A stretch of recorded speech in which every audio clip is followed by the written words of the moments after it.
Alright guys, how's it going? Today we have something a wee bit different. So we have hit our all-time highest elo. In this video that I recorded at the time, I realised after my last game that we've hit our highest elo ever. It was currently being live streamed on Kick, so it was. And in this video, we go for a wee game review over two of the games I played. And it just really shows the importance of mind games and, showing your opponent that you think you know what you're doing. But anyway, we'll just get straight into it. So it's a relatively short wee video. I do hope you enjoy.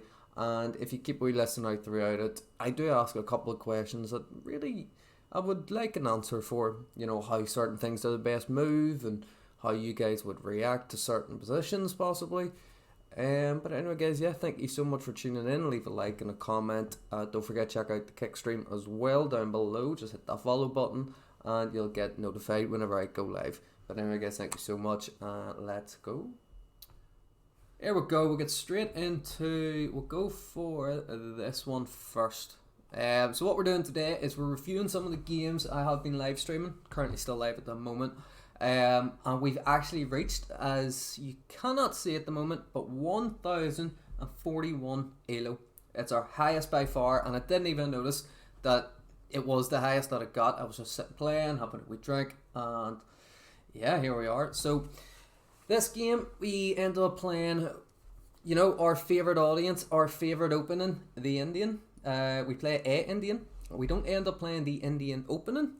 It's a Caro-Kann exchange variation, and this game was just mind games against the opponent. Like, I think we just scared him so much I didn't know what to do.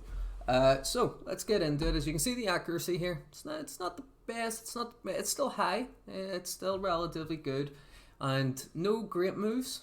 It's quite uncommon actually. We've been hitting quite a lot of great moves. If you haven't seen the one with 4 in a row, it was lovely. Go and watch that video. So we'll get straight into it. So opponent starts with e4. We obviously, as I said, went for the Caro-Kann. It's an opening we have played. I'm sure you'll see here. 420 times. 420 times we've played it, and we've won 228 of those games, which that's a good ratio. That is a really good ratio. We actually just had a look, and we win 54% of the time with black, and we win 53% of the time with white. It's nuts. It's crazy. Not just with the Caro-Kann, that's in general. Here you can see it's a 54% win rate with the Caro-Kann. So I like doing this. We move, stop the bishop coming down for the check once I do develop the knight out. The opponent doesn't really know what to do. Quite common. I would get the opponent putting the bishop here. They may just continue moving the knight on out. In this game, he moves the knight out, and as you can see, the best move suggested by Stockfish is to get the bishop out into the center. As soon in the Caro-Kann, you see that knight go out, you want to get the pin going. You just pin it there. You may get quick attack here, where you would just take, where you would get something like here, take, and then you just put your pawns on the light square, fill the role of that bishop that you've just traded. Some people don't, as you can see, Stockfish says put it in the center, but that's just the way we play. So we continue development, get the knight out. E-castles extremely early. That's not a bad thing by any means, and as you see, we get the pawn up there to keep the light square bishop out, as we plan on trading it anyway. It does suggest to go for another pin. Here, what my idea was, let's just say he does something simple, was to go here. Let's say he makes another simple move, going here. We wanted to do this, get the battery lined up on the king, and then eventually trade down the bishop for the knight, stops defending that square, so then we can get a quick, easy checkmate. But he's a wee bit smarter than that, and instead he does immediately attack our bishop. So we just straight away trade. We do go for this anyway. As you can see, the elo, the bar, Stockfish bar, just drops. It goes in white's favour. Massively, so it does. Get my cats are just fighting each other here at the moment, so they are. I swear, it's from ahead. And it wanted just to continue development with the knights. Get them defending each other. So it does. But we continue. We get that move done. He brings his king up to help defend. And at this point in time, what my idea was, just move back here one more. Let's get the knight here.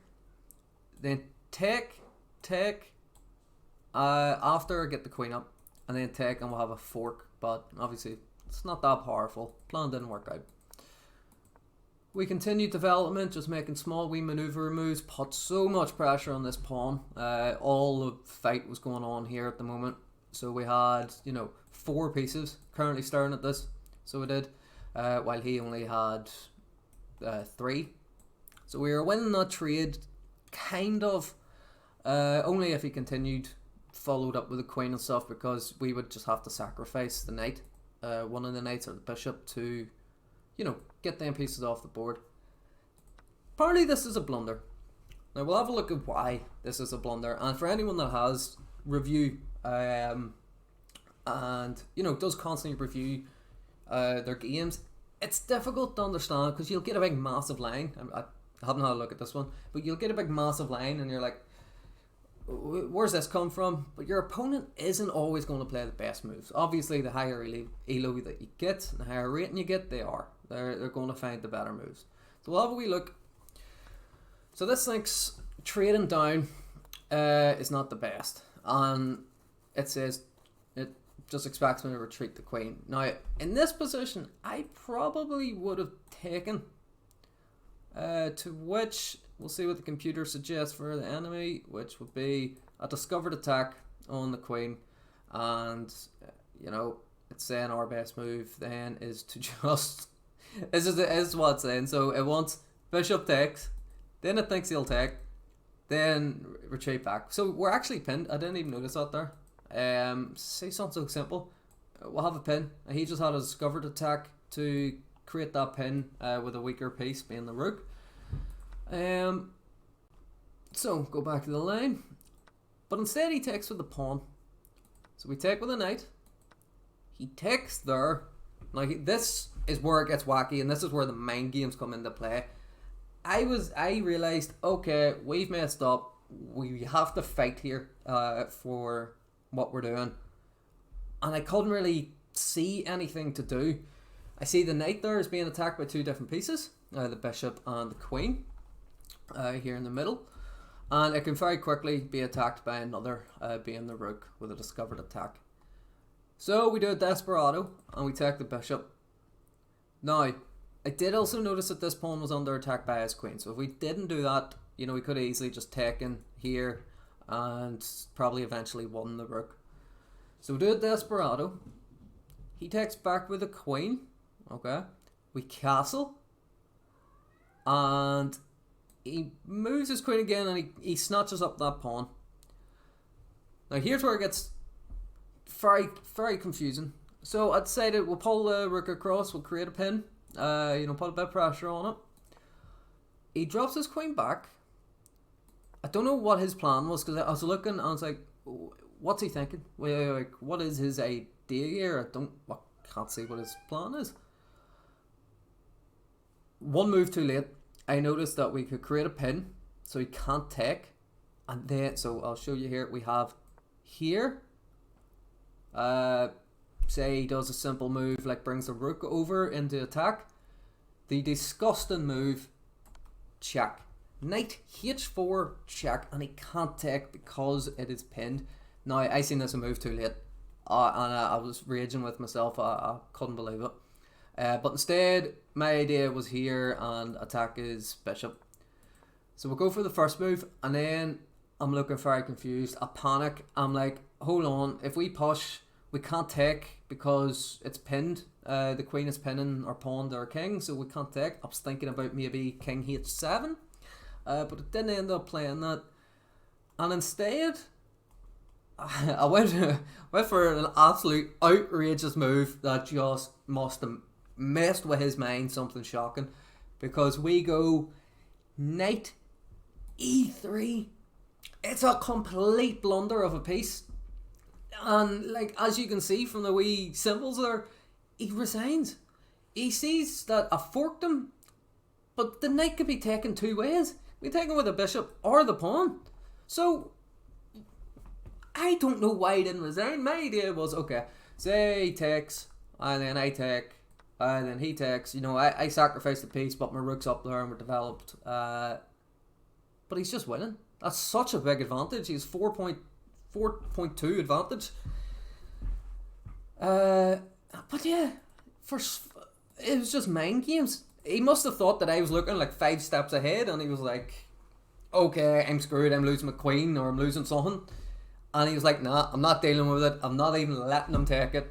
And he just quit. So that was the second game before we got our highest rating so far. And yeah, it was a very, very strange one. So quickly, we'll just move on to the next one. What have we got? No more information there. Yeah, as you can see, 850 rating to 950. It was not a good game by any means. Any means it was not a good game. So on to the next one. Now this one you can see the accuracy is a lot higher. It is a lot higher. And you can't see the wee names and stuff, but this is a game that we got 1041 rating. Surprise, surprise. It's another Caro-Kann. We love the Caro-Kann. We've played it so many times. And this one was a bit different. Immediately, it was just not like any Caro-Kann that I've usually played. I seen him push the knight out. I was like, oh, we can force him to move the knight around. And he does. He makes the best move.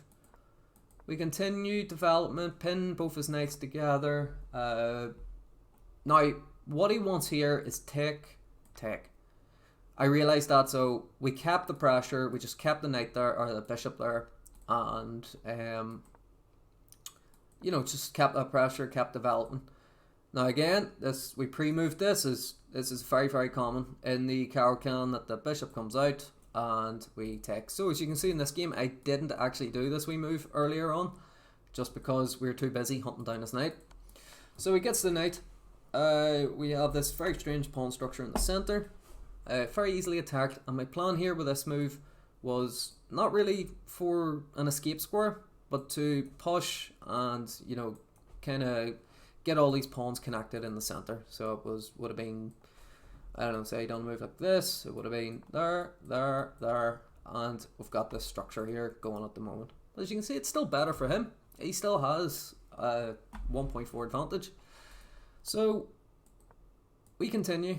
He pushes, so we decide to take, and I do realise it weakens the king side in case we do decide to castle over there. But we continue with it anyway. Decides to try to hunt down the bishop. Doesn't work out for him. Now here he makes a grave mistake. He thinks, oh, my bishop's defended, everything's going to be okay. But it's being X-rayed attacked through the bishop by the queen. So I immediately noticed that and just snatch that up. He takes, and I take back.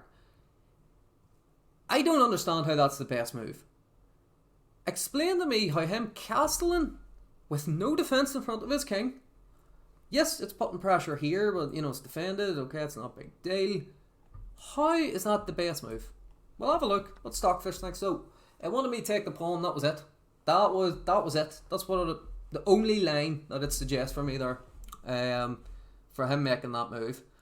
But instead we go for check.